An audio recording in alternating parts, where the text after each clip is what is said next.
आज हूँ मोहम्मद जयंती जे कि मोहम्मद जन्मदिन से गरीब आ विभिन्न प्रकार आवश्यक स्थल जो लोक मैंने अभाव थे साहाय्य करुले तेणु जन्मदिन उपलक्षे आम बाहारदा बस्ती तरफ समस्त मुस्लिम भाई माने एकत्रित हो बस्ता हॉस्पिटल रे रोगी मानक किसी आम दान कलु।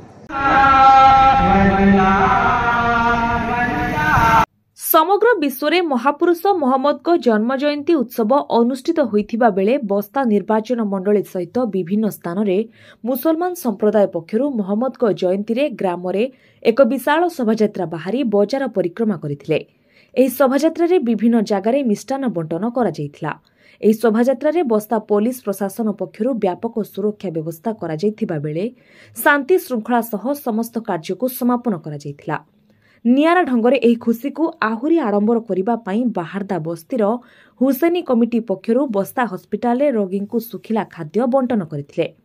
एही बंटन कार्यक्रम रे कमिटीर मेंबर तथा युव सांबादिक शेख जागिरुद्दीन, शेख फकीरुद्दीन, शेख अजीत, शेख जमाल, शेख सहीनूर, शेख राज, शेख तस्लीम, शेख रेहान, शेख अजारुद्दीन, मामूम खां, शेख मोलिया, शेख गालेब, शेख काला, शेख करीम, शेख शामसेर आदि सदस्य माने उपस्थित थिले।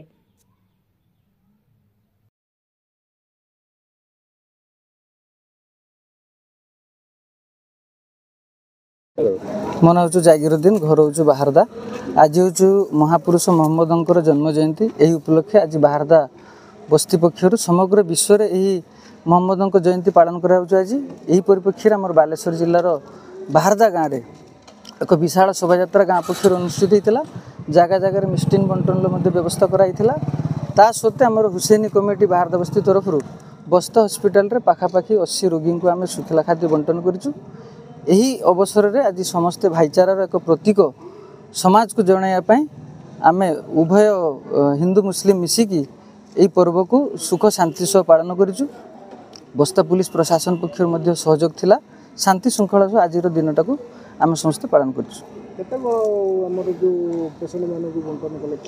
80 पेसेंट को दिखाई आउ बाकी जो मैंने रही जाइछन्ति प्लाटफर्म रे बस स्टैंड रे जो मैंने भी अच्छा आम जा बंटन कर एटा पाखापाखि 1400 वर्ष ऊर्ध हो पालन हो। खाद्य बंटन 3 वर्ष हम बंटन कर।